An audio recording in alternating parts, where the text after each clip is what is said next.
Não beba! É veneno! O sussurro da empregada gelou meu sangue enquanto minha nora sorria, dizendo que fez o chá com muito carinho. Naquele instante, percebi que a traição estava servida na minha frente. Meu nome é Marisa. Tenho 71 anos. Esta é a história de como um simples exame de laboratório fez a arrogância dela se transformar em terror puro. A xícara de porcelana tremia na minha mão. O vapor subia devagar, com aquele cheiro adocicado demais, enjoativo, que não parecia chá de erva cidreira de jeito nenhum. Senti o coração disparar dentro do peito. A voz de Carmen, minha empregada há 15 anos, ainda ecoava no meu ouvido. Ela tinha passado por mim na cozinha segundos antes, fingindo arrumar as toalhas do armário, e sussurrou tão baixo que quase pensei ter imaginado. Não beba, é veneno. Levantei os olhos. Do outro lado da mesa de jantar, Patrícia me observava com aquele sorriso perfeito demais, os dentes brancos reluzindo, as unhas em gel batucando de leve na madeira encerada. Ela usava um vestido creme de linho, daqueles caros, e o cabelo loiro estava impecável, cada fio no lugar. O perfume dela, uma fragrância francesa que custava mais de R$ 1.000 o frasco, dominava a sala de jantar. Um cheiro pesado, doce demais, que grudava na garganta. Vamos, sogra, tome enquanto está quente. Fiz com tanto carinho especialmente para a senhora. A voz dela escorria como mel envenenado. Meu filho Rafael estava sentado ao lado dela, mexendo no celular, alheio a tudo. 38 anos, formado em administração com o meu dinheiro, casado há 5 anos com aquela mulher que agora, aparentemente, queria me matar. Engoli a seco. Que atenciosa você, Patrícia! Forcei um sorriso e deixei a xícara na mesa. Devagar. Mas sabe que tenho refluxo. Chá antes de dormir me faz mal. O sorriso dela congelou por uma fração de segundo. Só uma fração. Mas eu vi. Vi a contrariedade passar pelos olhos castanhos dela. Aquele brilho de raiva contida. Ah, mas esse é especial, sogra. Tem camomila, erva doce. Vai ajudar a senhora a relaxar. A senhora anda tão tensa ultimamente? Tensa. Eu, a mulher que construiu um patrimônio de R$ 2.400.000 sozinha. A mulher que trabalhou 16 horas por dia durante 30 anos para erguer 2 farmácias que hoje valem uma fortuna. A mulher que criou um filho sozinha depois que o marido morreu num acidente de carro quando Rafael tinha apenas 7 anos. Tensa. Estou ótima, querida, mas obrigada pela preocupação. Patrícia se inclinou para a frente. O decote do vestido deixou à mostra um colar de ouro branco com diamantes que eu dei a ela no último Natal. R$ 4.500. Dinheiro jogado fora. A senhora precisa cuidar da saúde. Afinal, já tem uma idade. 71 anos não é pouca coisa. Ela falou 71 anos, como quem diz, um pé na cova. Senti o sangue subir para o rosto.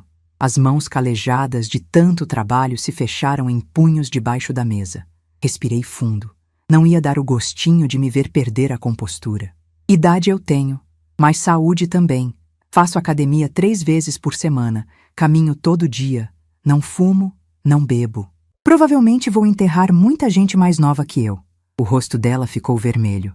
Rafael finalmente levantou os olhos do celular. Mãe, que jeito é esse de falar? Jeito sincero, filho. Coisa que parece estar faltando nesta casa.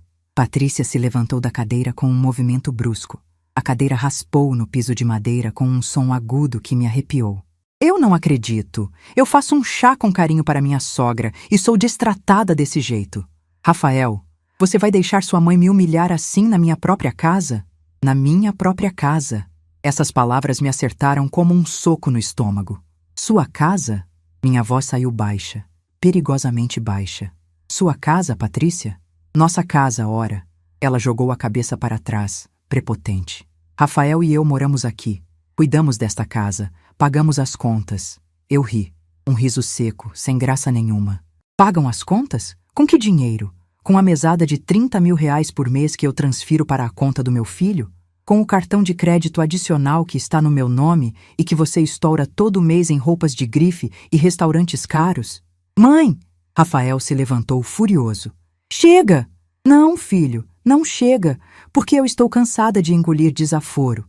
cansada de ser tratada como um peso morto na casa que eu comprei, que eu paguei, que está no meu nome. Patrícia cruzou os braços, os olhos faiscando de raiva. A senhora é uma ingrata. Eu e Rafael cuidamos da senhora, aguentamos esse gênio horrível, essas paranoias todas. E agora vem me acusar? Do que, afinal? De fazer um chá? De tentar me envenenar? O silêncio caiu pesado na sala. Rafael ficou branco. Patrícia abriu a boca, fechou, abriu de novo. A senhora está louca, completamente louca. Louca? Levantei da cadeira, devagar.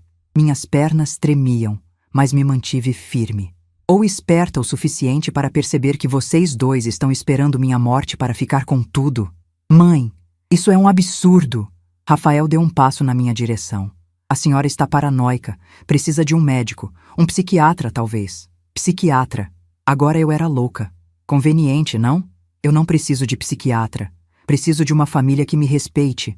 Mas parece que isso é pedir demais. Patrícia soltou uma risada curta, irônica. Respeito? A senhora quer respeito? Então comece dando o exemplo. Porque ficar aqui nos acusando de absurdos, inventando que estamos tentando envenenar a senhora, isso não é coisa de gente sã. Isso é coisa de gente senil. Senil. A palavra ficou suspensa no ar, venenosa como aquele chá. Repete isso. Minha voz saiu fria como gelo. A senhora está senil, sogra. Precisa de ajuda. Precisa ser internada, talvez. Antes que machuque a si mesma, ou a outras pessoas com essas acusações absurdas. Rafael não disse nada. Ficou ali parado, olhando para o chão, as mãos nos bolsos. Meu filho, o menino que eu carreguei no colo, o garoto que eu acordava às 5 da manhã para levar na escola antes de abrir a farmácia. O homem que eu formei, que eu sustentei, que eu amei mais que a minha própria vida. E ele não disse nada. Entendi. Respirei fundo. Então é isso. Eu estou louca. Eu estou senil. Eu preciso ser internada. Mãe, não é isso que ela quis dizer. Cala a boca, Rafael. Minha voz saiu tão cortante que ele se encolheu. Você não tem moral para falar comigo. Você é um frouxo, um covarde, um filho que não tem coragem de defender a própria mãe. Olha quem fala. Patrícia avançou na minha direção, o dedo em riste. A senhora que sufoca o meu marido, que controla tudo, que nunca deixou ele crescer, ser homem, ter vida própria. A senhora é uma manipuladora, uma controladora. E sim, uma velha senil que está perdendo a cabeça. Minhas mãos tremiam. Todo o meu corpo tremia. Lágrimas ardiam nos olhos, mas eu não ia chorar. Não ia dar esse gostinho para ela. Saiam da minha casa. O quê? Patrícia franziu a testa. Saiam. Da minha casa. Agora. Rafael deu um passo à frente. Mãe, vamos conversar com calma amanhã. Todo mundo está nervoso. Não tem amanhã, Rafael. Eu quero vocês dois fora daqui. Hoje. Agora. A senhora não pode fazer isso. Patrícia gritou. Nós moramos aqui, no meu imóvel, que eu pago IPTU, que está no meu nome, e eu quero vocês fora. Não vamos sair. Ela cruzou os braços, desafiadora. Então eu saio. Virei as costas. Subi as escadas com passos firmes, ignorando os gritos de Patrícia lá embaixo, as palavras de Rafael pedindo calma. Entrei no meu quarto, tranquei a porta, encostei nela, as pernas finalmente cedendo. Deslizei até o chão, a respiração saindo em soluços sufocados. Mas não chorei. Peguei o celular. Minha mão tremia tanto que errei a senha 2 vezes. Na terceira tentativa, consegui desbloquear. Olhei para aquela xícara de chá ainda na mesa lá embaixo através da janela do quarto. O vapor tinha parado de subir. O líquido devia estar frio agora. Veneno. Será que era verdade? Será que Carmen tinha visto ou ouvido alguma coisa? Ou será que eu estava mesmo ficando paranoica, como eles diziam? Não. Eu conhecia minha empregada. Carmen não inventaria uma coisa dessas. Ela tinha visto algo, ouvido algo. Eles queriam me matar. Meu próprio filho e a mulher dele queriam me matar para ficar com meu dinheiro. A dor no peito era física. Uma facada. Um buraco se abrindo dentro de mim, engolindo tudo. O amor, a esperança, a ilusão de que eu tinha uma família. Fiquei ali sentada no chão, as costas contra a porta, ouvindo os gritos lá embaixo. Patrícia berrando. Rafael tentando acalmar. Depois, o silêncio. Um silêncio pesado, ameaçador. Levantei do chão. Fui até o closet. No fundo, atrás das caixas de sapatos, tinha um cofre pequeno embutido na parede. Digitei a senha. A data de nascimento de Rafael. Ainda. Mesmo depois de tudo. Dentro do cofre. Documentos, joias, 20 mil reais em dinheiro vivo e meu passaporte. Peguei tudo. Coloquei numa mochila. Roupas, remédios, documentos. 15 minutos depois, desci as escadas. A casa estava em silêncio. Rafael e Patrícia tinham ido dormir, aparentemente. Ou estavam fingindo. Carmen estava na cozinha, lavando a louça. Quando me viu com a mochila, seus olhos se arregalaram. Senhora Marisa. Obrigada, Carmen. Segurei a mão dela. Você me salvou. O que a senhora vai fazer? Olhei para aquela casa. A casa que eu construí tijolo por tijolo. A casa onde eu criei meu filho. A casa que agora estava infestada de serpentes. Vou sobreviver. E depois, vou fazer justiça. Saí pela porta da frente sem olhar para trás. Mas antes de entrar no carro, fiz algo que nem eu esperava fazer. Voltei. Entrei na sala de jantar. A xícara de chá ainda estava lá, sobre a mesa. Peguei um saco plástico com zíper que tinha na bolsa. Com cuidado, usando um guardanapo de tecido, despejei o conteúdo da xícara dentro do saco. Fechei. Guardei na bolsa. Se eles tinham tentado me envenenar, eu ia provar. E quando eu provasse, bem, aí a história seria outra. Saí de novo. Dessa vez, para valer. Entrei no carro. Liguei o motor. Olhei para aquela casa pela última vez através do espelho retrovisor. E sorri. Um sorriso gelado, porque eles não faziam ideia do que estava por vir. Dirigi por 2 horas na madrugada. Sem destino. Apenas dirigindo, as mãos apertadas no volante, os olhos ardendo de tanto segurar o choro. As ruas de São Paulo estavam vazias àquela hora, 3:30 da manhã. Apenas alguns caminhões de entrega e táxis passando. As luzes dos postes faziam sombras compridas no asfalto molhado da garoa fina que começava a cair. Parei num hotel na Avenida Paulista. Um hotel discreto, limpo, nada luxuoso. Não queria ser encontrada. Paguei em dinheiro. 3 diárias adiantadas. R$ 1.200. O quarto cheirava a desinfetante e roupa de cama lavada. Pequeno, funcional. Uma cama de casal com lençóis brancos, um armário, uma televisão antiga pendurada na parede. A janela dava para um poço de ventilação. Nem vista tinha. Sentei na cama. Ainda estava com a bolsa pendurada no ombro, a mochila aos pés. Não tinha forças para abrir. Não tinha forças para nada. Olhei para o celular. 23 ligações perdidas. 15 de Rafael, 8 de Patrícia. Nenhuma mensagem. Nenhum, desculpa mãe. Nenhum, vamos conversar. Apenas ligações. Provavelmente querendo saber onde eu estava. Quanto dinheiro eu tinha levado, se eu tinha ido para a polícia. Desliguei o celular. O silêncio do quarto era ensurdecedor. Pela primeira vez em 71 anos, eu estava completamente sozinha. Sem família, sem casa, sem nada além de uma mochila com roupas e 20 mil reais em dinheiro. E uma amostra de chá possivelmente envenenado num saco plástico. Foi aí que caí. Não fisicamente, mas por dentro. Desmoronei. As lágrimas vieram de uma vez, quentes, grossas, saindo em soluços que sacudiam meu corpo todo. Chorei como não chorava desde o dia em que meu marido morreu, 31 anos atrás. Chorei pela traição, pela solidão, pelo filho que eu perdi, não para a morte, mas para a ganância. Chorei até não ter mais lágrimas. Quando o sol nasceu, eu ainda estava sentada na cama, olhando para a parede branca e vazia, os olhos inchados, a garganta doendo. Quem era eu agora? Não era mais mãe. Meu filho tinha me abandonado. Não era mais dona de casa. Tinha deixado minha casa para trás. Não era mais nada. Apenas uma mulher velha, sozinha, num quarto de hotel, invisível. Passaram-se 3 dias. 3 dias em que eu mal saí do quarto. Pedia comida por delivery, sanduíches, sopa, comida que mal tinha gosto. Eu comia mecanicamente, sem fome, apenas para não morrer, porque parte de mim queria morrer. Parte de mim pensava, para que continuar? Para que lutar? Meu filho não me ama, minha nora quer me matar. Eu não tenho mais nada, mas tinha raiva, e foi a raiva que me salvou. No 3º dia, acordei diferente. Não sei explicar. Acordei e olhei para o espelho do banheiro. Vi aquele rosto inchado, os olhos vermelhos, os cabelos desgrenhados, e pensei, não, Não vou deixar eles vencerem. Não vou deixar eles me destruírem. Não vou morrer como uma vítima. Tomei um banho longo, quente, até a pele ficar vermelha. Lavei os cabelos, passei creme, sequei, penteei, coloquei uma roupa limpa, uma calça jeans, uma blusa branca simples, um sapato confortável. Olhei para o espelho de novo e não reconheci a mulher que vi. Era eu. Mas era uma versão de mim que eu não via há muito tempo. Uma mulher forte.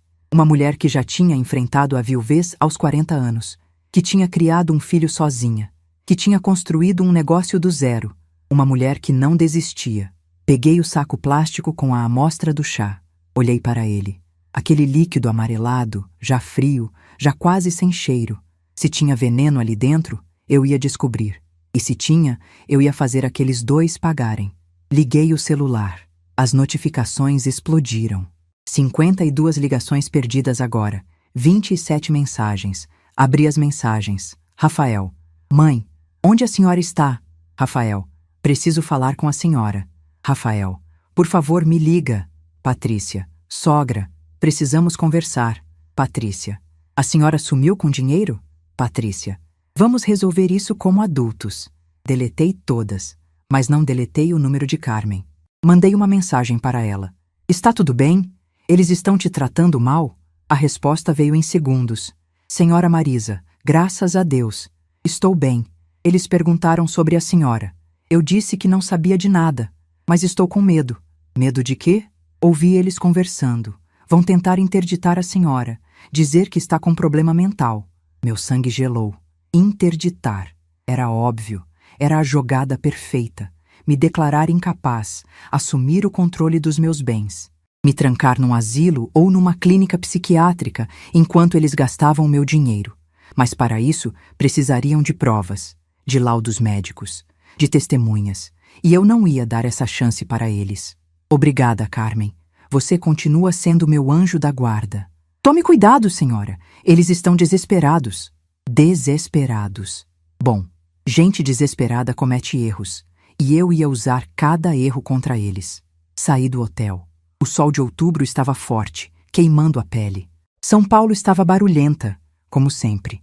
Buzinas, vozes. O cheiro de escapamento misturado com o cheiro de pastel frito de uma barraca na esquina. Entrei num laboratório.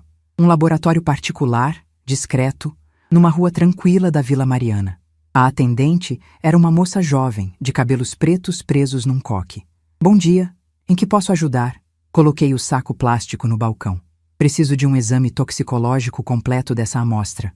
Ela olhou para o saco, depois para mim, as sobrancelhas franzidas. A senhora precisa de um pedido médico para... Quanto custa sem pedido médico? Bem, depende da complexidade. Um screening básico para as substâncias mais comuns sai por volta de R$ 1.500. Se quiser uma análise completa, com metais pesados, venenos raros, pode chegar a R$ 4.000. Quero a análise completa. Quanto tempo demora? 7 dias úteis. Pago o dobro se ficar pronto em 3 dias. Ela piscou surpresa. Eu preciso falar com o supervisor. Fale. Ela desapareceu numa porta ao fundo. Voltou 5 minutos depois com um homem de jaleco branco, 50 e poucos anos, óculos de armação grossa. A senhora quer uma análise toxicológica urgente? Sim. Posso perguntar por quê? Olhei nos olhos dele. Direto. Firme. Porque acredito que tentaram me envenenar e preciso de provas. Ele ficou em silêncio por alguns segundos. Depois assentiu, devagar. Vou precisar de R$ 6.000. Metade agora, metade quando entregar o resultado. Aceita em dinheiro? Aceito. Abri a bolsa. Contei R$ 3.000. Notas de 100. Coloquei no balcão. O resultado pode ser enviado por e-mail? Pode. Vou precisar de uma assinatura e um documento de identificação. Assinei. Mostrei meu RG. Ele fotografou o documento e o saco plástico com a amostra. Em 3 dias a senhora tem o resultado. Obrigada. Saí do laboratório com as pernas bambas. Tinha acabado de gastar R$ 3.000 numa aposta. Se o chá estivesse limpo, eu era apenas uma velha paranoica. Se estivesse envenenado, bem, aí a história mudava completamente. Os 3 dias seguintes foram os mais longos da minha vida. Aluguei um apartamento pequeno, mobiliado num bairro discreto. R$ 2.500 por mês. Paguei 3 meses adiantados. R$ 7.500. Estava ficando sem dinheiro. Dos 20.000, sobravam apenas 9.500. Mas não ia tocar na minha conta bancária. Não ainda, porque assim que eu movimentasse qualquer coisa, Rafael e Patrícia iam saber onde eu estava. Comprei um chip novo, um celular pré-pago barato. Só Carmen tinha o número. Durante aqueles 3 dias, fiz algo que não fazia há anos. Cuidei de mim mesma.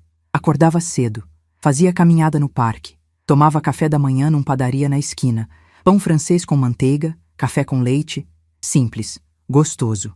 Depois, voltava para o apartamento e fazia faxina. Limpava cada canto, organizava, botava música, samba, bossa nova. As músicas que eu gostava e que Rafael reclamava que eram velhas demais. À tarde, lia.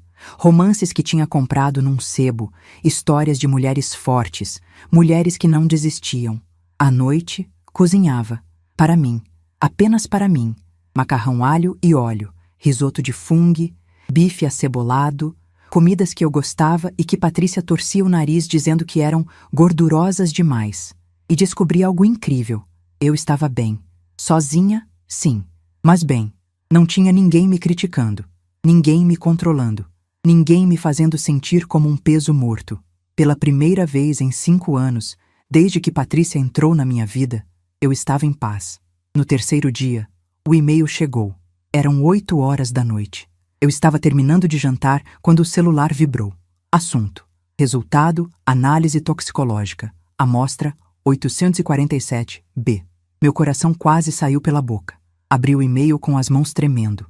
Havia um PDF anexado. Cliquei e li. Li cada palavra, cada linha, cada detalhe técnico. Quando terminei, fechei os olhos e sorri.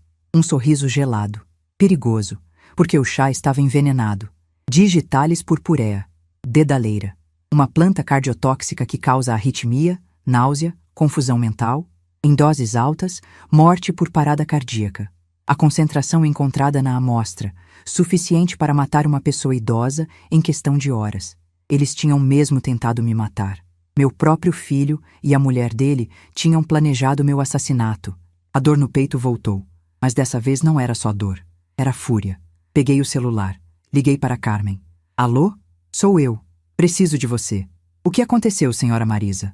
O chá estava envenenado. Tenho as provas. Silêncio do outro lado. Depois, um suspiro trêmulo. Eu sabia que tinha algo errado.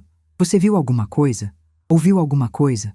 Vi ela comprando as plantas, num mercado de produtos naturais. Disse que era para fazer chá calmante para a senhora. Mas eu ouvi ela conversando com uma amiga no telefone, rindo, dizendo que o problema ia se resolver sozinho. Você pode testemunhar isso? Posso. Mas tenho medo, senhora. Se eles descobrirem, não vão descobrir. Não ainda. Apenas continue trabalhando normalmente. E me avise se ouvir ou ver qualquer coisa suspeita. Sim, senhora. Mas o que a senhora vai fazer? Olhei para o PDF aberto na tela do celular. Aquelas palavras técnicas. Aquela prova concreta. Vou fazer justiça, Carmen.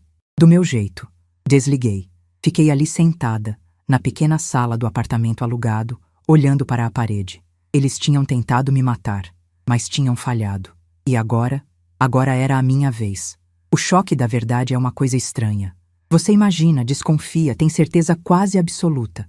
Mas quando a prova chega, quando aquelas palavras técnicas estão ali, preto no branco, a realidade te acerta com uma força brutal. Meu filho tinha tentado me matar. Ou, no mínimo, tinha deixado sua mulher tentar me matar sem fazer nada para impedir. Passei a noite acordada, olhando para o teto do apartamento, ouvindo os ruídos da cidade lá fora. Sirenes distantes, latidos de cachorro, o barulho surdo de um caminhão de lixo passando na madrugada. Pensei em ligar para a polícia. Seria o óbvio, o certo. Tentativa de homicídio. Com prova material. Eles iriam presos. Mas algo me segurava. Não era amor. Não mais. Era curiosidade. Curiosidade de saber até onde eles iriam. Quão fundo era a podridão. Porque se eles tinham tentado me envenenar, o que mais tinham feito? Que outras coisas eles tinham aprontado quando eu estava ali, cega, confiando neles? Precisava saber. Precisava entender a extensão da traição antes de agir. Na manhã seguinte, liguei para meu advogado. Dr. Henrique Castelo Branco, 63 anos. Meu advogado há 20 anos. Um homem sério, competente, que tinha cuidado de todos os meus contratos, das minhas empresas, da compra das minhas propriedades. Marisa? A voz dele soou surpresa. Onde você está? Seu filho me ligou procurando por você. Disse que você sumiu de casa, que está agindo de forma estranha. Dr. Henrique, preciso de você, mas preciso que essa conversa fique entre nós. Ninguém pode saber, nem meu filho. Houve uma pausa. O que está acontecendo? Não posso falar por telefone. Podemos nos encontrar? Claro. Meu escritório, às 3 da tarde? Não. Um lugar público, neutro. A cafeteria ao lado do meu escritório? Perfeito. Às 3 em ponto, eu estava sentada numa mesa de canto da cafeteria. Pequena, aconchegante, com cheiro de café fresco e pão de queijo. Poucas pessoas. Discreto. Dr. Henrique chegou pontualmente. Terno cinza, pasta de couro, os óculos de grau na ponta do nariz. Sentou-se na minha frente, preocupado. Marisa, você está bem? Seu filho disse que você estava tendo delírios, falando que tentaram envenenar você. Não eram delírios. Coloquei o envelope na mesa. Dentro, uma cópia impressa do laudo toxicológico. Ele abriu, leu. O rosto ficou cada vez mais pálido. Meu Deus. Pois é. Você foi à polícia? Ainda não. Marisa, isso é tentativa de homicídio. Você precisa... Eu sei o que preciso fazer, doutor. Mas antes, preciso de informações. Preciso saber o que mais eles aprontaram. Ele tirou os óculos, esfregou os olhos. O que você quer saber? Quero saber o status das minhas empresas, das minhas contas, dos meus imóveis. Quero saber se houve alguma movimentação estranha nos últimos meses. Qualquer coisa fora do normal. Posso fazer um levantamento completo, mas vai demorar uns dias. Tenho tempo. E quanto ao seu filho? Ele está me ligando todo dia. Quer saber onde você está. Disse que está preocupado com sua saúde mental. Aposto que está. Meu tom saiu amargo. Ele quer me internar, doutor. Me declarar incapaz para assumir o controle dos meus bens. Mas para isso ele precisaria de laudos médicos, de provas de incapacidade. E ele vai tentar conseguir essas provas. Falsas, provavelmente. Por isso preciso agir rápido. Preciso descobrir tudo antes que ele me ataque legalmente. Dr. Henrique assentiu, devagar. Vou começar hoje mesmo. Mas Marisa, tenha cuidado. Se eles tentaram te matar uma vez, eu sei. Por isso estou escondida. Saímos da cafeteria separadamente. Ele primeiro, depois eu, 10 minutos depois. Enquanto caminhava de volta para o apartamento, senti olhos nas minhas costas. Virei de repente. Nada. Apenas pessoas normais caminhando. Um casal com um carrinho de bebê. Um homem de terno falando ao celular. Uma mulher com sacolas de compras. Será que estava paranoica? Ou será que eles estavam mesmo me seguindo? 2 dias depois, Dr. Henrique me ligou. Marisa, precisamos conversar. Urgente. Encontro na mesma cafeteria? Melhor no meu escritório. O que eu descobri, você precisa sentar para ouvir. Meu estômago se revirou. O escritório dele ficava num prédio comercial na região da Avenida Paulista. 9º andar. Sala ampla, com estantes de mogno cheias de livros de direito. Uma mesa enorme de madeira escura. Sentei na cadeira de frente para ele. Dr. Henrique estava sério, grave. Fiz o levantamento que você pediu. Ele abriu uma pasta cheia de documentos. E não gostei nada do que encontrei. Me fala. Nos últimos 6 meses, houve diversas movimentações suspeitas nas suas contas. Transferências para contas em nome de empresas fantasmas, saques altos em dinheiro, compras de produtos de luxo no seu cartão de crédito adicional. Quanto? 420 mil reais. Senti o ar faltar. Como? Seu filho tem procuração para movimentar suas contas. Você assinou esse documento há 3 anos, lembra? Lembrava.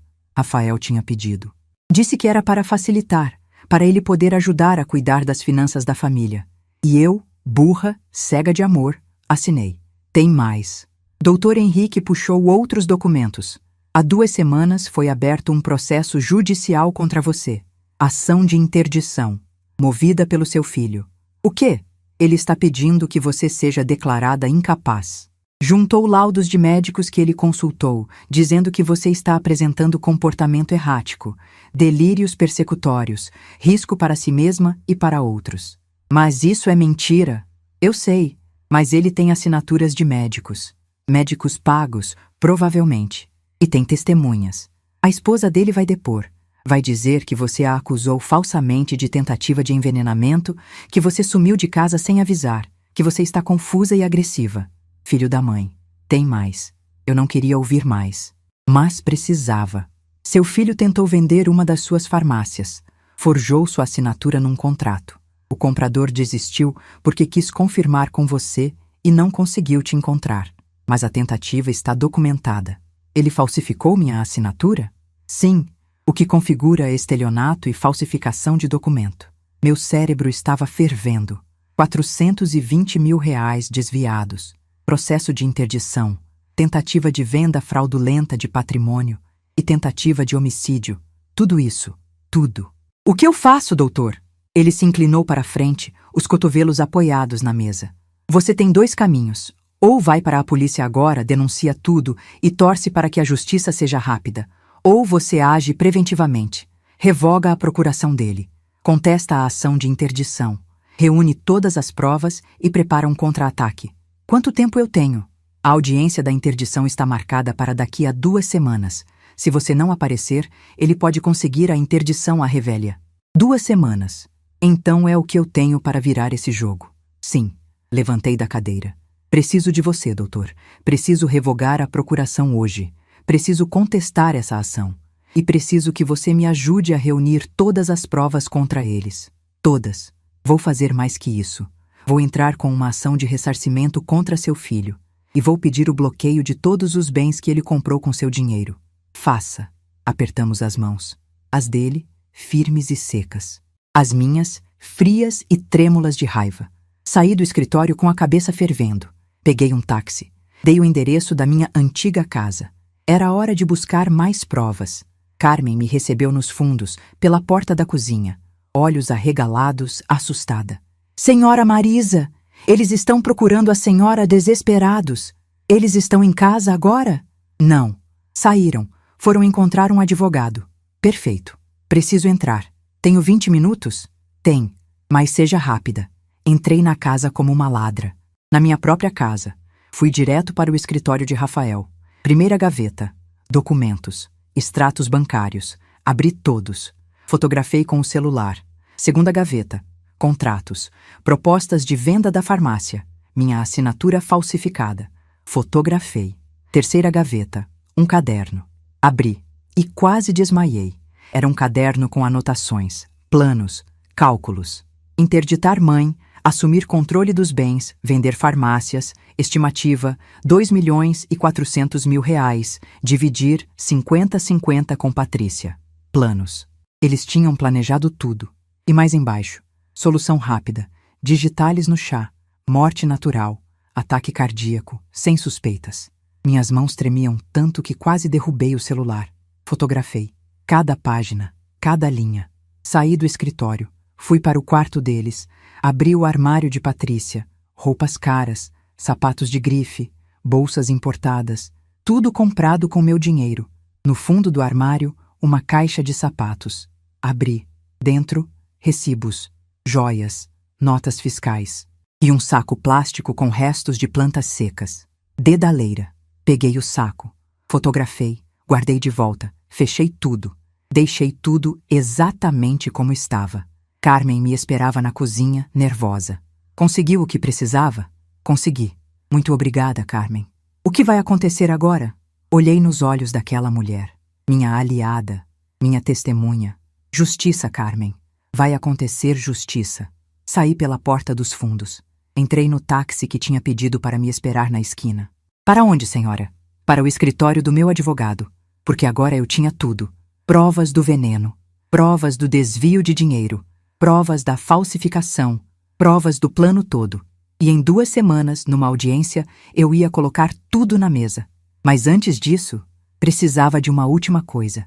Precisava que eles confessassem. A armadilha precisava ser perfeita. Passei 3 dias planejando cada detalhe, cada palavra, cada movimento. Dr. Henrique me ajudou. Carmen me ajudou. E eu contratei mais alguém, um investigador particular, Arnaldo Figueiredo, ex-policial, 60 anos, discreto, eficiente. especialista em instalar escutas e gravar conversas. Paguei R$ 5.000 adiantados. Ele instalou microfones na minha antiga casa, na sala, no escritório de Rafael, no quarto do casal. Tudo sem fio, tudo gravando direto numa nuvem. Durante 3 dias escutei Rafael e Patrícia conversando, planejando, rindo da minha loucura, rindo de como ia ser fácil me internar, rindo dos R$ 2.400.000 que iam dividir. Cada palavra era uma facada. Mas eu gravei tudo. Amor, depois que conseguirmos a interdição, quanto tempo até vendermos tudo? A voz de Patrícia, animada, como se estivesse planejando férias. Uns 2 meses. Precisa parecer natural. Não podemos levantar suspeitas. Rafael, calculista, frio. E ela? Vai pra onde? Tem aquela clínica em Cotia, cara, mais discreta. Uns 8.000 por mês. Ela vai ficar dopada, quietinha, sem incomodar ninguém. 8.000 por mês. Como se eu fosse um cachorro velho sendo mandado para um canil. E se ela falar? Se contar para alguém sobre o chá? Quem vai acreditar numa velha senil? Ainda mais depois dos laudos médicos que conseguimos. Ela está oficialmente louca, amor. Risos. Os 2 rindo. Eu desliguei a gravação. Respirei fundo. Contei até 10. Agora tinha tudo. Provas documentais, provas materiais, provas em áudio. Faltava a confissão ao vivo. Na minha frente, com câmeras gravando. Na quinta-feira, 10 dias antes da audiência, comecei a preparar o cenário. Chamei uma empresa de segurança. Pedi câmeras minúsculas, do tipo que se usa em investigações corporativas. 4 câmeras, R$ 15.000. O técnico era um rapaz jovem, tatuado, cabelo raspado. A senhora quer instalar onde? Na minha casa, sala de estar. Preciso que fiquem completamente invisíveis. Ele coçou a barba. Posso fazer. Mas preciso saber, isso é legal? Porque se for para flagrar traição conjugal ou algo assim, é para me proteger de pessoas que querem me fazer mal. Ele olhou nos meus olhos. Assentiu. Entendi. Vou fazer o melhor trabalho da minha vida. E fez. As câmeras ficaram escondidas em objetos decorativos. Um vaso, um porta-retratos, um relógio de parede. Invisíveis, perfeitas, tudo conectado a um servidor em nuvem. Gravação automática, com detecção de movimento e voz. Pronto, senhora. Qualquer coisa que acontecer naquela sala vai estar gravado. Vídeo e áudio em alta definição. Perfeito. Paguei os 15.000. Em dinheiro. Meus recursos estavam acabando, mas não importava. Aquilo era um investimento. Um investimento na minha vingança. Na sexta-feira, uma semana antes da audiência, mandei a mensagem para Rafael. Usei meu celular antigo. O que ele conhecia. Filho, preciso conversar com você e Patrícia. Pode ser amanhã, às 5 da tarde na casa? Assunto importante. Sobre meus bens. Sobre o futuro. Preciso resolver isso antes da audiência. Mãe. A resposta veio em 90 segundos. Mãe, graças a Deus, estávamos tão preocupados. Sim, estaremos aqui às 5 em ponto. Podemos resolver tudo. Te amo muito, mãe. Te amo muito. 3 palavras que antes me derretiam. Agora me davam ânsia de vômito. Respondi. Eu também, filho. Até amanhã. Menti. Não o amava mais. Mas eles precisavam acreditar que eu estava fragilizada. Que eu ia me entregar. Que eu ia assinar o que eles quisessem. Sábado, 4 da tarde. Passei a manhã toda me preparando. Não fisicamente. Mentalmente. Tomei banho. Vesti uma roupa simples. Calça de linho bege, blusa branca de botão, sapato baixo confortável. Prendi o cabelo num coque, sem maquiagem. Queria parecer cansada, derrotada, mas por dentro eu era pura adrenalina, pura determinação. Carmen me abraçou antes de eu sair. Vai dar tudo certo, senhora Marisa. A senhora é forte. Eu sei. E dessa vez eles vão saber também. Cheguei na casa às 4h45. 15 minutos de antecedência. A casa estava impecável. Patrícia tinha mandado limpar tudo. Queria impressionar. Queria que eu visse como eles cuidavam bem do meu patrimônio. Entrei pela porta da frente. Usei minha chave, porque eu ainda era a dona. O cheiro de perfume caro tomava conta da sala. Patrícia tinha caprichado. Além do perfume dela, tinha velas aromáticas acesas. Cheiro de lavanda francesa. R$ 100 cada vela. 3 velas. R$ 300 em velas. Meu dinheiro queimando literalmente. Rafael apareceu na sala. Estava de calça social e camisa branca. Sem gravata, os 2 primeiros botões abertos. Cabelo penteado com gel. Sorriso gigante no rosto. Mãe! Ele abriu os braços, como se fôssemos nos abraçar. Fiquei parada. O sorriso dele vacilou. Mãe, está tudo bem? Estou cansada, Rafael. Muito cansada. Podemos sentar? Claro, claro. Ele indicou o sofá. O mesmo onde tudo tinha começado. Sentei. Coloquei a bolsa ao meu lado. Dentro da bolsa, meu celular gravando áudio como backup. Patrícia desceu as escadas 2 minutos depois. Vestido de seda rosa claro, salto fino dourado, cabelos soltos em ondas perfeitas. Maquiagem impecável. Brincos de pérola. Pérolas verdadeiras. 12 mil reais. Presente de Natal que eu dei. Mais dinheiro jogado fora. Sogra! Ela veio até mim com os braços abertos. Dessa vez, deixei que ela me abraçasse. Um abraço rápido, frio. Ela sentou ao lado de Rafael, no sofá da frente. Os 2 de mãos dadas. O casal perfeito. Unidos contra mim. Então, mãe. Rafael se inclinou para a frente, os cotovelos nos joelhos. Ficamos muito felizes com sua mensagem. Significa que a senhora está pronta para conversar, para resolver tudo de forma civilizada. Civilizada. Repeti a palavra devagar. É uma palavra interessante, filho. Sim, exatamente. Porque nós te amamos, mãe. E só queremos o melhor para a senhora. Patrícia apertou a mão de Rafael, reforçando. É verdade, sogra. Sabemos que a senhora anda confusa, estressada, mas estamos aqui para ajudar, para cuidar da senhora. Cuidar, como se cuida de alguém que vai morrer. Entendo. Respirei fundo. Vocês querem cuidar de mim? Sim. Rafael sorriu, animado.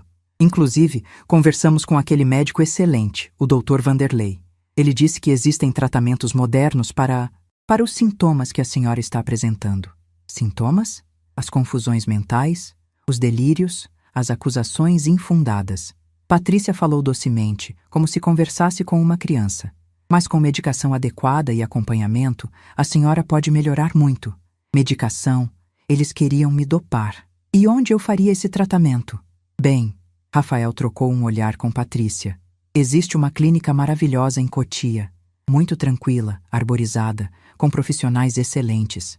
A senhora ficaria lá por um tempo, descansando, se recuperando, enquanto vocês vendem meu patrimônio. O silêncio caiu na sala como uma bomba. Rafael piscou.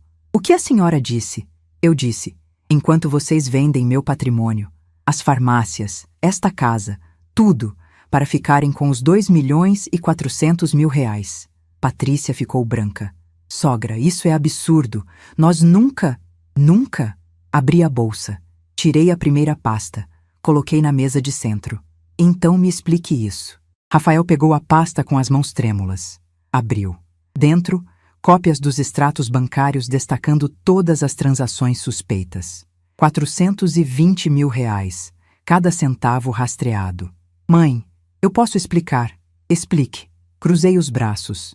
Explique os 200 mil em transferências para uma empresa chamada RPS Consultoria Ltda. Empresa que, curiosamente, foi aberta há 8 meses com você como sócio majoritário. Isso era um investimento, para fazer o dinheiro render. Um investimento? Tirei outra folha da bolsa. Nota fiscal de uma bolsa Louis Vuitton. 28 mil reais. Comprada pela tal empresa. Entregue neste endereço. Essa bolsa que está ali, Patrícia. Apontei para a bolsa pendurada na cadeira da sala de jantar. Foi um bom investimento? Patrícia não respondeu. Apenas olhava para a bolsa como se ela fosse uma bomba prestes a explodir. Tem mais. Coloquei mais documentos na mesa. Um por um. Relógio Rolex, 42 mil reais. Viagem para Dubai, 73 mil reais. Reforma da cozinha desta casa, que é minha, 117 mil reais. Pagamento de cartão de crédito com compras em boutiques de luxo, 68 mil reais. Quer que eu continue? Rafael se levantou, as mãos nos cabelos. Mãe, tudo isso foi para melhorar nossa vida, para viver de forma digna. Digna? Minha voz subiu. Digna é roubar da própria mãe? Digna é desviar 420 mil reais enquanto eu confiava em você? Não foi roubo. Era empréstimo. Íamos devolver tudo. Com que dinheiro? Vocês não trabalham. Me levantei também, encarando meu filho. Vocês vivem de mim. Cada real que entra nesta casa sai do meu suor, do meu trabalho de 30 anos. Patrícia começou a chorar. Lágrimas de crocodilo. Sogra, por favor. A gente errou, reconhecemos. Mas podemos consertar, podemos fazer um acordo, a gente paga tudo de volta. Cala a boca. Olhei para ela com tanto desprezo que ela recuou. Eu não estou falando com você ainda. Voltei para Rafael. Tem mais coisas que você quer me explicar, filho? Ele não respondeu. Apenas olhava para o chão. Não? Então deixa eu continuar. Tirei outro documento da bolsa. Esse aqui é interessante. Tentativa de venda da farmácia da Vila Mariana para o Grupo Farmacoplus. Contrato com minha assinatura. Uma assinatura que eu nunca fiz.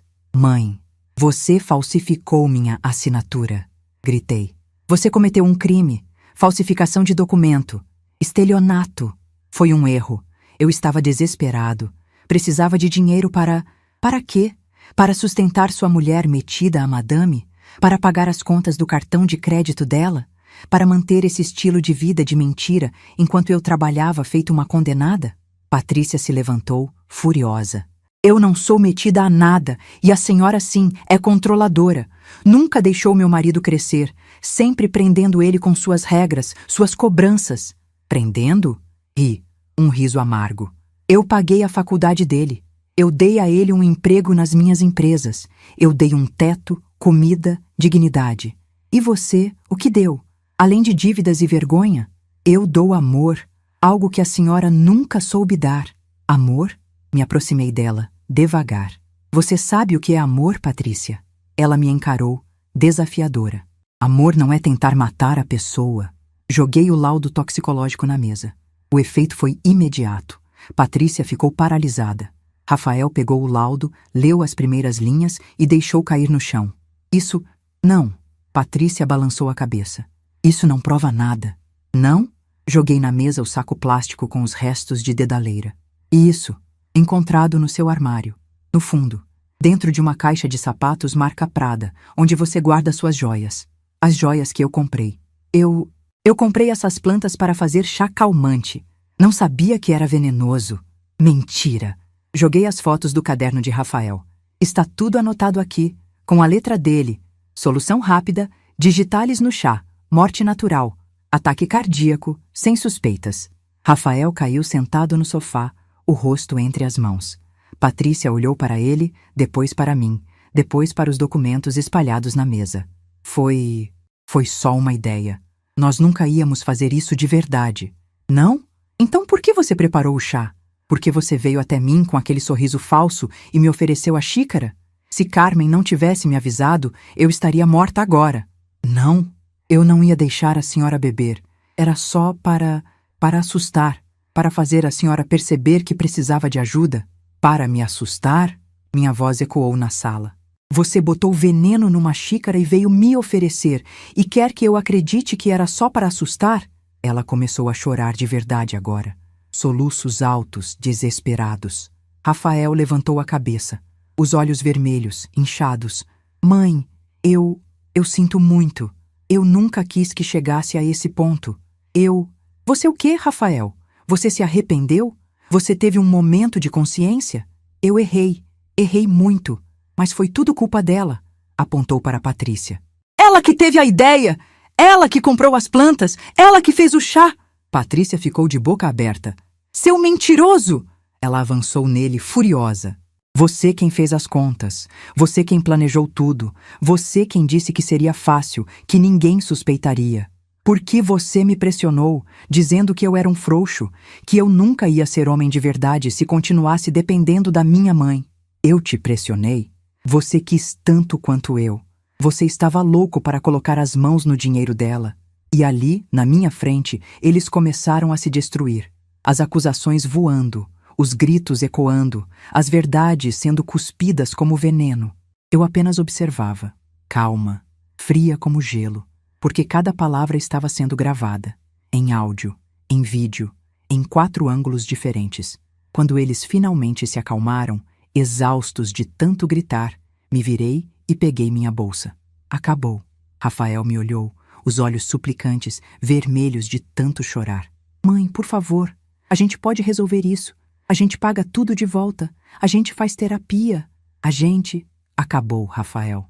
Minha voz saiu firme, sem tremer. Sua procuração foi revogada ontem. Você não tem mais acesso às minhas contas, nem às minhas empresas, nem a nada que seja meu. O que a senhora fez? O que eu devia ter feito há muito tempo. Te tirei de tudo. Patrícia se levantou, cambaleante. A senhora não pode fazer isso. Nós moramos aqui. Essa é nossa casa. Essa é minha casa. No meu nome. Paga com o meu dinheiro. E vocês têm 48 horas para sair. Não vamos sair!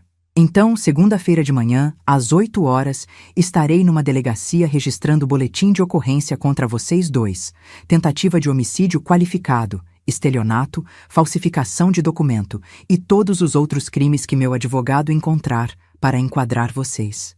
O silêncio que caiu foi absoluto. Vocês têm 48 horas. Levem apenas roupas pessoais. Nada de joias, eletrônicos caros.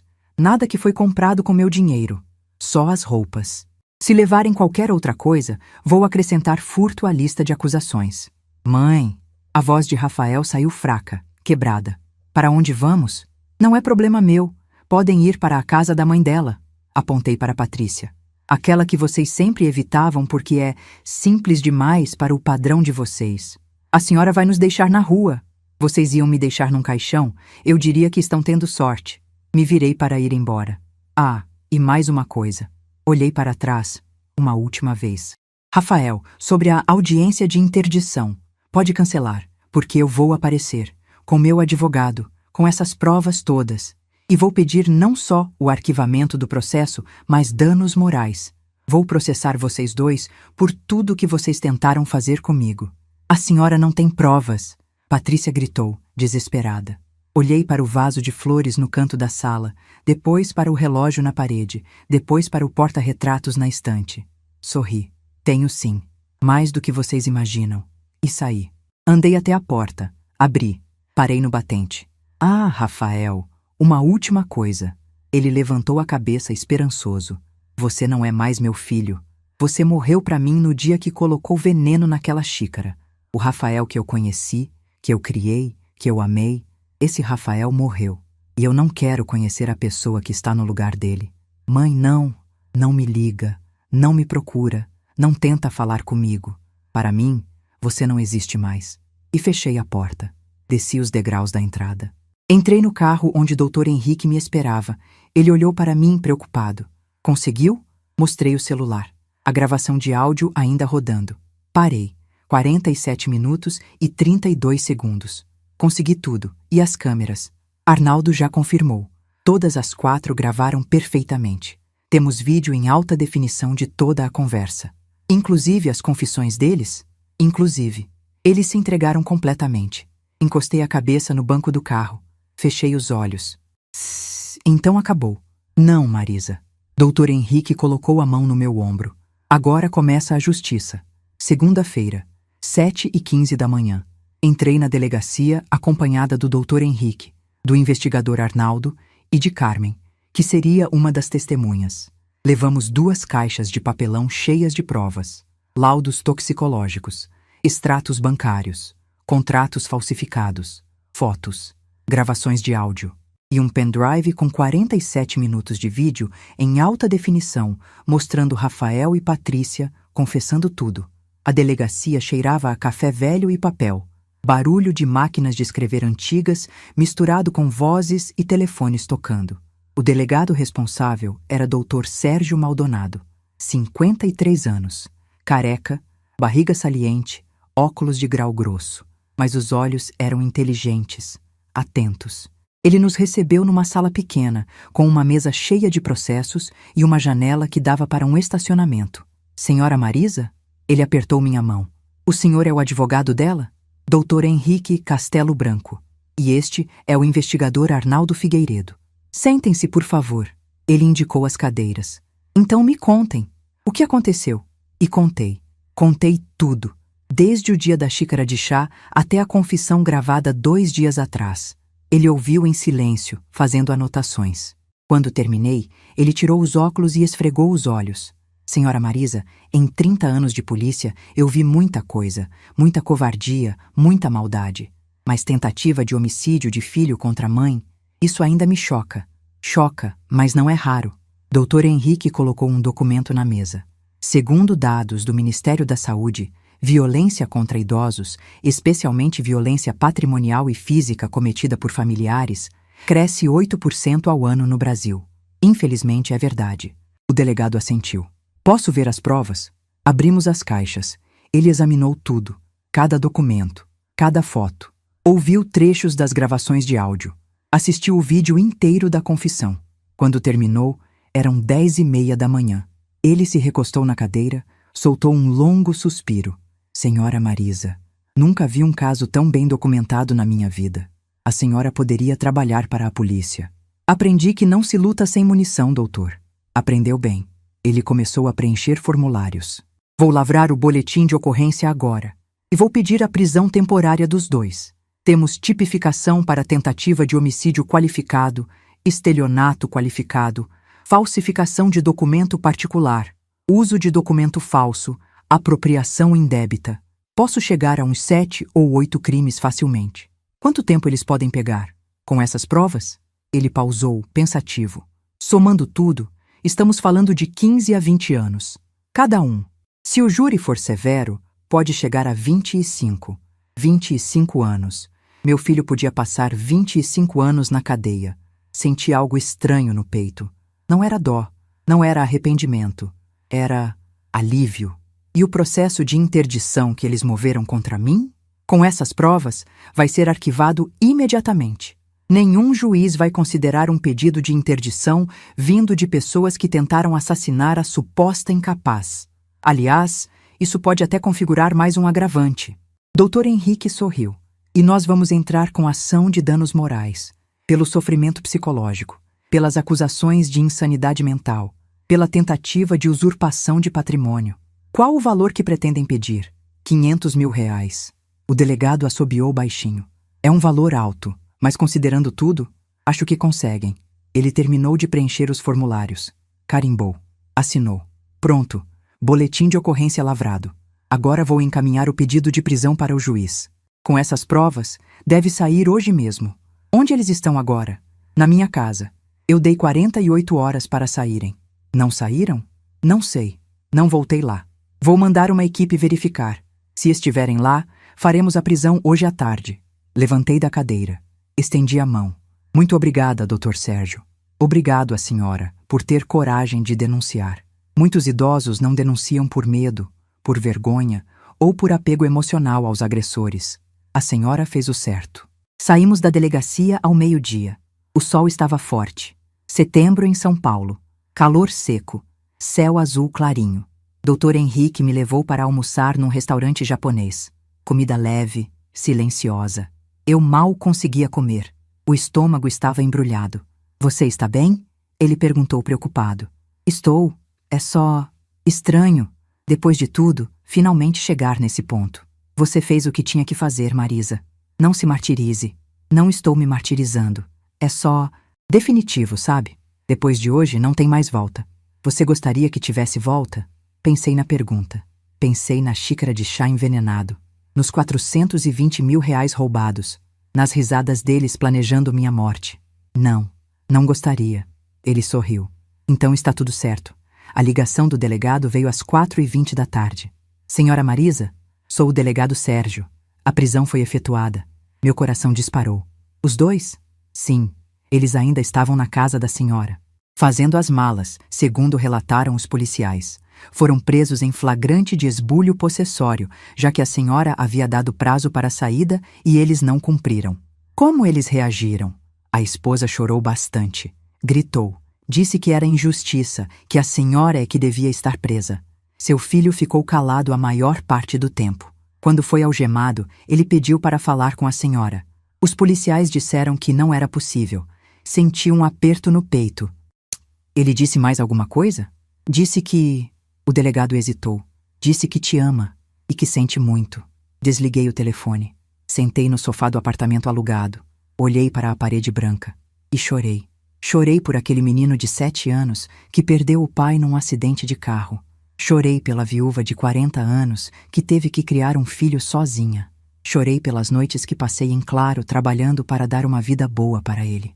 Chorei pelos sonhos que eu tinha, de ver meu filho bem-sucedido, feliz, com uma família bonita. Chorei pela ilusão, pela ingenuidade, pelo amor que dei e que foi correspondido com veneno. Chorei até não ter mais lágrimas.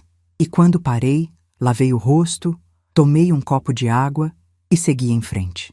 Porque chorar pelo passado não mudava nada. E eu tinha um futuro para construir. O julgamento aconteceu 4 meses depois. Janeiro de 2026. Verão escaldante em São Paulo. O tribunal estava cheio. Jornalistas, curiosos. O caso tinha ganhado repercussão. Filho e nora tentam matar idosa para herdar fortuna. Era manchete em todo lugar. Eu estava sentada ao lado do Dr. Henrique na primeira fila. Rafael e Patrícia entraram algemados. Ele de uniforme laranja da prisão, magro, o cabelo comprido e desgrenhado. 4 meses de cadeia tinham apagado toda a arrogância dele. Parecia menor, mais velho, destruído. Patrícia também estava diferente. Sem maquiagem, sem cabelo arrumado. O vestido laranja enorme no corpo que tinha emagrecido. Ela olhou para mim quando passou, os olhos cheios de ódio. Rafael não olhou. Manteve a cabeça baixa o tempo todo. O juiz era um homem de 60 anos, cabelos brancos, expressão severa. Dr. Maurício Andrade Silva. O julgamento durou 7 horas. A promotoria apresentou todas as provas. Os vídeos foram exibidos. As gravações tocadas. Carmen testemunhou. O técnico que analisou o chá testemunhou. O rapaz que instalou as câmeras testemunhou. A defesa tentou argumentar que houve coação, que as gravações foram feitas sem consentimento, que as confissões foram arrancadas sob pressão emocional. O juiz derrubou todos os argumentos. Às 6h40 da tarde, ele deu a sentença.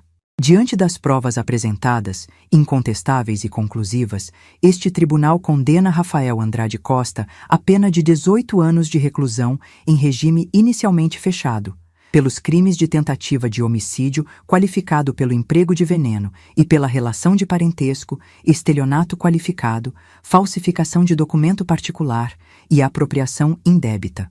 Rafael fechou os olhos. Não chorou, apenas respirou fundo. E condena Patrícia Mendes Costa a pena de 21 anos de reclusão em regime inicialmente fechado, pelos mesmos crimes, com agravante de ser a executora material da tentativa de homicídio. Patrícia desabou. Caiu de joelhos no chão, gritando, berrando que era injustiça. Os policiais a levantaram à força. O juiz bateu o martelo. Está encerrada a sessão. Saí do tribunal com as pernas bambas. Dr. Henrique me segurou pelo braço. Conseguimos, Marisa. Conseguimos. Jornalistas me cercaram na saída. Microfones na minha cara. Perguntas aos berros. Senhora Marisa, como se sente com a condenação do seu filho? Pretende perdoá-lo algum dia? Vai visitá-lo na prisão? Parei. Olhei para as câmeras. Sinto que a justiça foi feita. E não pretendo perdoar. Não pretendo visitar. Para mim, essas pessoas não existem mais. Mas é seu filho. Era. Não é mais. E entrei no carro. Com o processo ganho, vieram outras coisas. A ação de danos morais foi julgada procedente. R$500 mil. Rafael e Patrícia foram condenados a pagar. Como não tinham dinheiro, seus bens foram bloqueados e leiloados. O carro, as roupas de grife, as joias, tudo. Recuperei os R$420 mil desviados através dos bloqueios judiciais. E vendi tudo. A casa onde morei por 20 anos. Não conseguia mais pisar lá. Cada canto tinha memórias envenenadas. Vendi por R$1.100.000. As 2 farmácias. Também vendi. Por R$2.400.000. Exatamente o valor que eles calcularam que valia minha vida. No total, juntando tudo, eu tinha R$4.420.000. E decidi fazer 3 coisas. Primeiro, doei R$700 mil para 3 instituições diferentes. Uma que cuida de idosos em situação de rua. Uma que oferece assistência jurídica gratuita para vítimas de violência doméstica. E uma que mantém casas de acolhimento para mulheres acima de 60 anos que sofreram abusos. Porque eu tinha tido sorte, tinha dinheiro para me defender. Mas milhares de mulheres não têm. e eu queria ajudá-las. Segundo, comprei um apartamento na praia. Ubatuba, litoral norte de São Paulo. 190 metros quadrados, 3 quartos, varanda enorme de frente para o mar, R$700 mil. Terceiro, viajei, Europa. Passei 3 meses conhecendo Portugal, Espanha, França, Itália, Grécia. Comi, bebi, visitei museus, caminhei por ruas de pedra, vi o pôr do sol em Santorini, tomei vinho no Porto, comi croissants em Paris. Depois fui para a Ásia, Tailândia, Vietnã, Japão. Provei comidas que nunca tinha provado. Dormi em hotéis simples e em hotéis de luxo. Conversei com pessoas do mundo todo. E descobri algo incrível. O mundo é enorme. E a vida não acaba aos 71 anos. Na verdade, pode estar apenas começando. Hoje, 2 anos depois de tudo, tenho 73 anos. Moro no apartamento em Ubatuba. Acordo todo dia com o barulho das ondas. Tomo café na varanda vendo o sol nascer sobre o mar. Faço caminhada na praia toda manhã. 6 quilômetros. Meus joelhos reclamam, mas eu insisto. Tenho amigas novas, mulheres da minha idade. Algumas mais novas, algumas mais velhas. Nos encontramos para jogar buraco às quartas, para almoçar aos sábados, para ir ao teatro quando tem peça na cidade. Carmen mora comigo. Não como empregada. Dividi o apartamento com ela. Ela tem seu quarto, seu espaço. Somos companheiras, amigas. Cozinhamos juntas, rimos juntas, choramos juntas quando precisamos. Comecei aulas de aquarela. Descubro que tenho jeito para pintar. Já vendi 3 quadros numa galeria de arte local. R$200 cada. Não é pelos R$200. É pela sensação de que alguém gostou do que eu criei. E sou feliz, genuinamente feliz. Pela primeira vez em muito, muito tempo. Rafael me escreveu 16 cartas da prisão nos últimos 2 anos. Todas foram devolvidas, sem abrir. Na 17ª, o diretor da penitenciária me ligou pessoalmente. Senhora Marisa, seu filho está pedindo para falar com a senhora. Ele diz que está arrependido, que quer pedir perdão. Diga a ele que não tenho nada para falar. Mas, senhora, ele é seu filho. Não é, não mais. Ele está fazendo terapia, participando de grupos. Dizem que está realmente mudado. Ótimo, espero que ele mude. Mas isso não me diz respeito. A senhora não sente nenhuma vontade de pelo menos ouvir? Fiquei em silêncio por alguns segundos. Diretor, o senhor tem filhos? Tenho. 2. Imagine que um deles coloca veneno na sua comida, rouba seu dinheiro, planeja te matar para ficar com sua herança e depois de preso, diz que está arrependido. O senhor perdoaria? Longo silêncio do outro lado. Não sei, senhora. Acho que não. Pois é. Então entende minha posição. Entendo. Desculpe ter incomodado. Desliguei e segui minha vida. Às vezes, nas noites de insônia, eu penso. Penso no Rafael menino, no sorriso banguela dele quando perdeu o primeiro dente, na vez que ele ganhou o primeiro prêmio da escola e veio correndo me mostrar, no abraço apertado que ele dava antes de dormir. Onde foi que eu errei? Onde foi que aquele menino doce se transformou num homem capaz de tentar matar a própria mãe? Foi a ausência do pai? Foi dinheiro demais na mão? Foi proteção demais? Não sei. E a verdade é que nunca vou saber. Porque as pessoas são complexas e as escolhas são delas. Eu fiz o melhor que pude com o que eu tinha e ele escolheu o caminho dele. E eu não sou responsável pelas escolhas dele, só pelas minhas. E eu escolhi viver, escolhi minha dignidade, escolhi não ser vítima. Hoje, enquanto escrevo essas linhas, sentada na varanda do meu apartamento, o sol está se pondo. O céu está pintado de laranja, rosa, roxo. As cores se misturando na linha do horizonte onde o mar encontra o céu. Carmen está na cozinha fazendo o jantar. Cheiro de alho refogando. Risoto de camarão. Meu favorito. Tenho um copo de vinho branco na mão. Português. Comprei na minha viagem. É gelado, doce, delicioso.